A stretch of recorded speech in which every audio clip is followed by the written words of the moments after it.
Hello नमस्कार। आज हम चर्चा करने जा रहे हैं मोमेंट की। तो आज का हमारा बहुत ही ख़ास और स्पेशल टॉपिक है दोस्तों, मोमेंट। ये बहुत ही पेचीदा टॉपिक तो नहीं कहूँगा मैं, इसको काफ़ी आसान ही कहूँगा, क्योंकि ये हमारे फिज़िक्स में भी बहुत काम आता है। और ये चूँकि है ही स्टैटिक्स का, तो एक तरीके से फिज़िक्स ही है, तो उसको हम काफ़ी अच्छे से समझेंगे। और इस वीडियो के बाद आप देखेंगे कि वास्तव में जो मोमेंट था वो बेहद बेहद बहुत ही ज़्यादा आसान टॉपिक है। ठीक है, तो चलिए शुरू कर देते हैं। मोमेंट क्या होता है, पहले आप समझिए कि मोमेंट है क्या। पहली चीज़ आपको ध्यान रखनी है कि मूवमेंट जब भी आप निकालेंगे मोमेंट, तो मोमेंट हमेशा बॉडी, जिस भी बॉडी में आप मोमेंट निकाल रहे हैं उस बॉडी का रोटेट यानी कि रोटेशन, ये बहुत ज़रूरी है। बिना रोटेट किए मोमेंट जनरेट नहीं किया जा सकता, या फिर जिस भी डायरेक्शन में आप मोमेंट को निकालना चाह रहे हैं, तो उसके लिए आपको कुछ रोटेट कराने के लिए, मैं सीधा सीधा कहूँ तो फोर्स की ज़रूरत पड़ेगी। हम जानते हैं कि बिना फोर्स के आप किसी को रोटेट भी नहीं करा पाएंगे। तो सिंपली मूवमेंट्स में हम बॉडी को रोटेट करवाते हैं, और रोटेट करवाने के लिए फोर्स चाहिए। इसका मतलब मूवमेंट का संबंध फोर्स से है। ठीक है, चलिए अब आगे बढ़ते हैं। नेक्स्ट आप देखिए कि सपोज दैट ये वाली बॉडी है, और इसमें मैं किसी पॉइंट ओ की तरफ इस बॉडी को रोटेट करवाता हूँ। ठीक है, तो इस बॉडी को मैं ओ के अराउंड इसको रोटेट करवाता हूँ, और रोटेट करवाने के लिए मुझे कुछ इस डायरेक्शन में, या फिर आप इस डायरेक्शन में, या इस बॉडी में दिखाऊं तो मैं आपको इस डायरेक्शन में फोर्स लगाने की ज़रूरत पड़ेगी। ठीक है, एक मिनट। फोर्स लगवाने की ज़रूरत यहाँ पर आपको होगी। ठीक है, तो आप अगर इस डायरेक्शन में फोर्स लगाएंगे तो ये बॉडी रोटेट हो जाएगी। तो मूवमेंट क्या होता है दोस्तों? मूवमेंट मैं आपको बताऊं तो मूवमेंट आप जब भी निकालते हैं तो पर्टिकुलर किसी एक पॉइंट के अराउंड निकाला जाता है मूवमेंट। ठीक है, तो मान लीजिए पॉइंट ओ के अराउंड आपको मूवमेंट निकालना है, तो आपको इस डायरेक्शन में फोर्स लगाना होगा। मैं इस डायरेक्शन को नाम दे देता हूँ कि हम ए से बी डायरेक्शन में फोर्स लगा रहे हैं। तो इसका सीधा सीधा मतलब हो गया कि आपका फोर्स जो है, आप कैसे डिनोट कर सकते हैं इसको, ए बी वेक्टर से डिनोट इसको किया जा सकता है। तो फोर्स हमारे यहाँ पर मिल चुका है। बात हमारी मूवमेंट की है, तो मूवमेंट हम ओ के अराउंड निकालना चाह रहे हैं, फोर्स हमने लगाया ए बी डायरेक्शन में। तो जो मूवमेंट होगा वो इस फोर्स से डाले गए परपेंडिकुलर, इस परपेंडिकुलर का अगर मैं नाम देना चाहूँ तो आप इसका नाम रख सकते हैं। मैं इस फोर्स को यहाँ लिख देता हूँ, ये हमारा हो जाएगा परपेंडिकुलर एम, यानी कि ओ एम। यहाँ पर मैं परपेंडिकुलर यानी कि पी, इसको ओ एम से लिख सकता हूँ। तो जो आपका मूवमेंट होता है, दरअसल उसका जो फॉर्मूला होता है मूवमेंट का, या आप उसकी डेफिनेशन देखेंगे तो मूवमेंट की डेफिनेशन कहती है कि मूवमेंट जो आप फोर्स लगा रहे हैं वो, और जिस पॉइंट से आप उस बॉडी को रोटेट करवा रहे हैं, तो उस फोर्स की उस पॉइंट से जो परपेंडिकुलर डिस्टेंस है, उस डिस्टेंस का डॉट प्रोडक्ट, उस डिस्टेंस का डॉट प्रोडक्ट ही क्या कहलाता है? आपका मूवमेंट कहलाता है दिस। ठीक है, this is the called a movement. ये क्या होता है? फोर्स और परपेंडिकुलर डिस्टेंस का क्या होता है, डॉट प्रोडक्ट होता है, ठीक है। तो इसको हम मूवमेंट बोलते हैं। तो अगर मैं इन वैल्यूज़ को इसमें पुट कर दूँ तो यहाँ हमारे पास जो मूवमेंट है दोस्तों क्या आ जाएगा, मूवमेंट देखिए आप सिंपली मैं लिख देना चाहता हूँ यहाँ से, 1 मिनट, जो मूवमेंट है ये 1 मिनट, मूवमेंट वो हमने देखा एक डॉट पी होता है, यानी कि फोर्स और परपेंडिकुलर का जो प्रोडक्ट है उसे ही मूवमेंट कहा जाता है।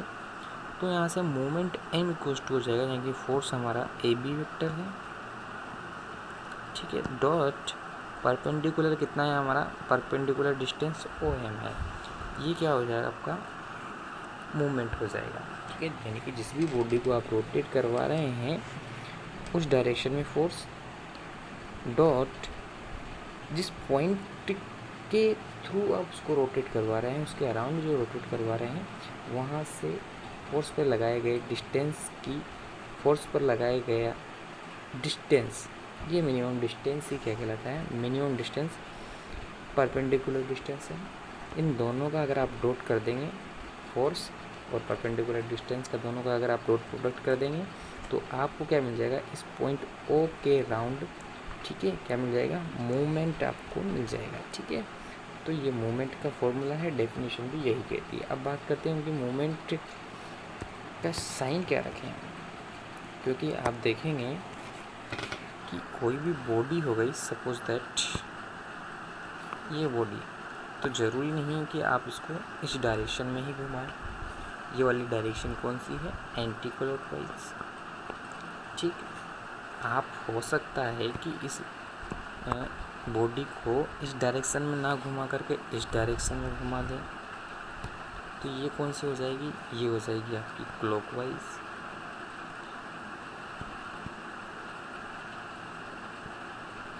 क्लॉकवाइज। तो anti clockwise distance, anti clockwise direction में जब आप जो भी आपकी बॉडी है उसको रोटेट करवाते हैं तो इस डायरेक्शन के लिए आपको जो साइन लेना है मूवमेंट का वो लेना है, एंटी के लिए आपको याद रखना है पॉजिटिव लेना है। स्पेशली याद रखिए एंटी के लिए जो मूवमेंट का जो साइन आएगा वो पॉजिटिव आएगा, और क्लॉकवाइज के लिए क्या आ जाएगा, क्लॉकवाइज के लिए जो मूवमेंट का साइन आएगा वो नेगेटिव आएगा, ठीक है। तो ये हो गया आपका साइन ऑफ मूवमेंट, ठीक है। क्योंकि हम जानते हैं कि मूवमेंट दो डायरेक्शन में किया जा सकता है, एक तो क्लॉकवाइज, दूसरा है anti clockwise, clockwise anti clockwise. Anti clockwise जब आप डायरेक्शन करवाएंगे तो मूवमेंट पॉजिटिव लेना है, जब क्लॉकवाइज आप डायरेक्शन में मूवमेंट करवाएंगे तो उस समय आपको नेगेटिव साइन लेना है। तो ये तो होगा साइन। उसके बाद हम एक और चर्चा करने जा रहे हैं और वो है देख लीजिए आप, चलो ये देख ज्योमेट्रिकल इंटरप्रिटेशन देख लेते हैं। Geometrical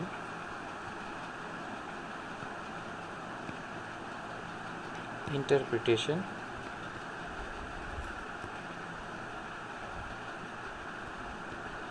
of movement, geometrical interpretation of movement देख लीजिए आप। तो ये भी कुछ भी नहीं है, जैसा आपने अभी मूवमेंट समझा है वही कंसेप्ट यहाँ पर हम लगाएंगे। तो सपोज दैट ये बॉडी है, ठीक है, जैसा कि अभी मैंने आपको बताया था कि किसी पॉइंट के थ्रू हम जो है इसको रोटेट करते हैं और फिर जिस डायरेक्शन में फोर्स लगता है, जिस डायरेक्शन में फोर्स लगता है ये इस डायरेक्शन में मान लीजिए फोर्स लग रहा है, एक मिनट इसको दोबारा बना देता हूँ, पूरे को दोबारा बना देता हूँ।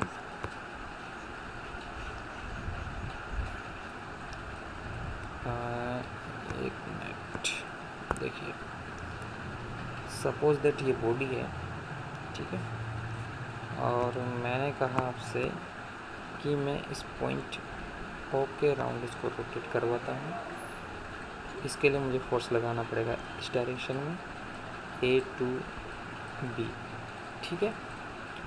इसके लिए मोमेंट की डेफिनेशन कहती है कि मोमेंट निकालने के लिए आपको इसका परपेंडिकुलर चाहिए, ठीक है, परपेंडिकुलर डिस्टेंस चाहिए, ठीक है। फोर्स यहाँ से क्लियर दिख रहा है हमें, बी वेक्टर है, परपेंडिकुलर OM है। तो ज्योमेट्रिकल इंटरप्रिटेशन में हम क्या करने वाले हैं कि हम इसका ज्योमेट्रिक वैल्यू कुछ निकालने वाले हैं। तो क्या इवेल्यूएट होगी यहाँ से ज्योमेट्रिक वैल्यू, वो आप ध्यान से देखना। अगर मैं इसको यहाँ से यहाँ मिला दूँ तो आप देख रहे होंगे कि ये एक ट्राइंगल बन जाता है, ठीक है। ट्राइंगल बन रहा है, कौन सा ट्राइंगल बन रहा है, यहाँ पे ट्राइंगल बन रहा है, ट्राइंगल ऑफ AOB, ठीक है। क्या बन रहा है, ट्राइंगल ऑफ AOB, ठीक है। तो इसी का हम ज्योमेट्रिकल मीनिंग यहाँ पर डिस्कस करने वाले हैं, ठीक है। तो सबसे पहले अगर मैं बात करूँ मोमेंट की, चूँकि अभी हमने हाल ही में डिस्कस किया है, मोमेंट होता है AB वेक्टर डॉट OM, ठीक है, ये होता है। अगर मैं इसको 2 से मल्टीप्लाई कर दूँ ऊपर नीचे, कहने का मतलब इस वाले को 2 से ऊपर मल्टीप्लाई कर दूँ नीचे कर दूँ तो कोई फ़र्क नहीं पड़ेगा, ठीक है। चलिए अब आप यहाँ पे देखिए कि मूवमेंट, हमारा मूवमेंट, इस मैं 2 को आगे लिख देता हूँ, ये हो जाएगा 1/2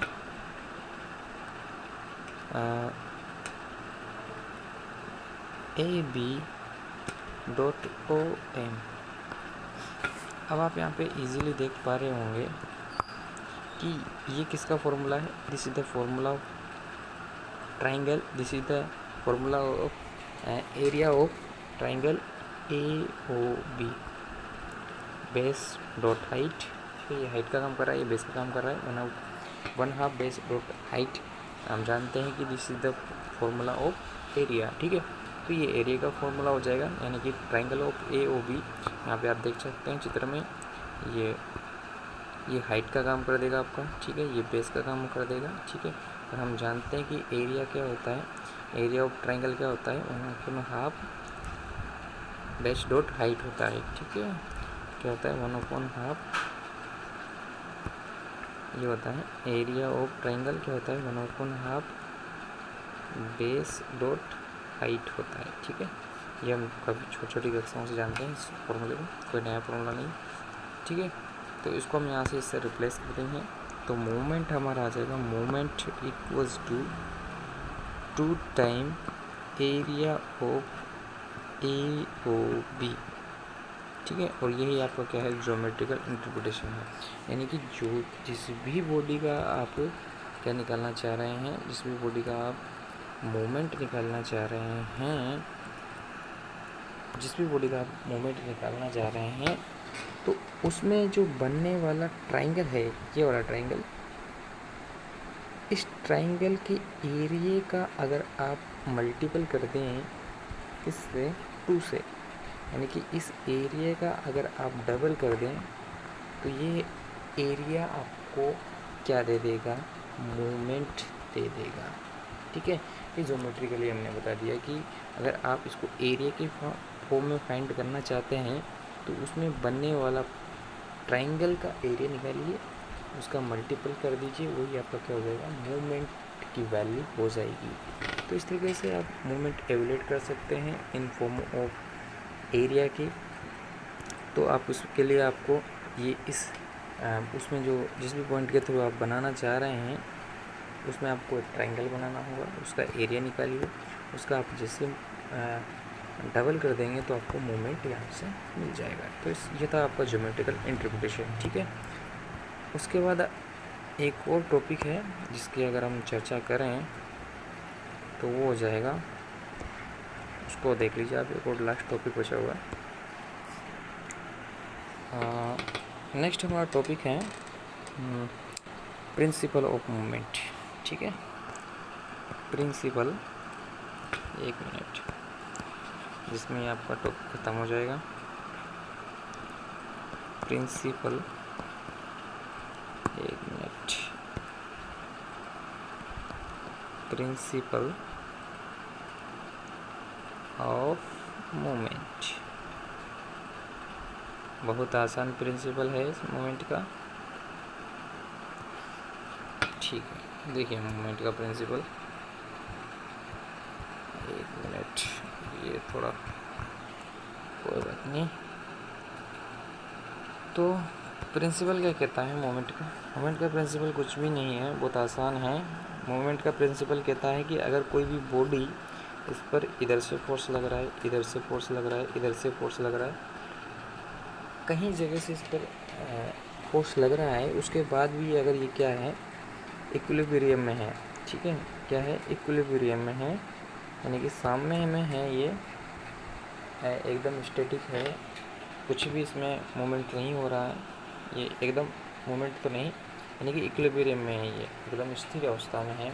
ठीक है, स्टैटिक है। तो इस सिचुएशन में अगर ये है, इस पे इतने सारे फोर्स वर्क कर रहे हैं, उसके बावजूद भी ये इक्विलिब्रियम में है, तो इस सिचुएशन में क्या कहा जाता है? इस सिचुएशन में प्रिंसिपल कहता है कि इस सिचुएशन में जो आपका टोटल मूवमेंट होता है, सम ऑफ मूवमेंट, वो क्या होता है? ज़ीरो होता है। क्या हो जाता है? ज़ीरो होता है। सम ऑफ मूवमेंट क्या होगा? ज़ीरो होगा। और सम ऑफ मूवमेंट ज़ीरो होने का सीधा सीधा मीनिंग बताता है ये कि सम ऑफ मोमेंट ज़ीरो होने का मतलब है कि सम ऑफ मोमेंट ज़ीरो होने का मतलब है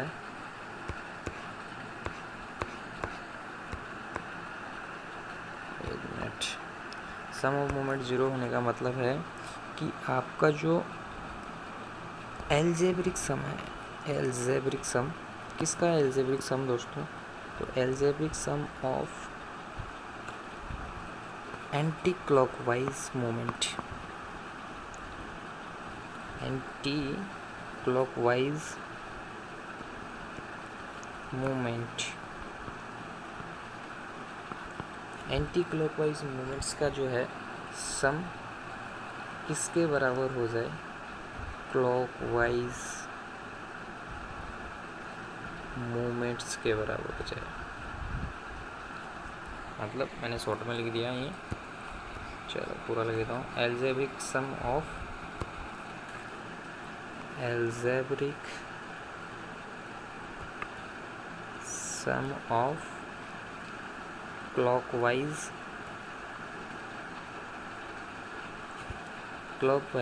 मूवमेंट, यानी कि एंटी क्लॉकवाइज और क्लॉकवाइज दोनों बराबर हो जाएंगे तो भी ज़ीरो हो जाएगा।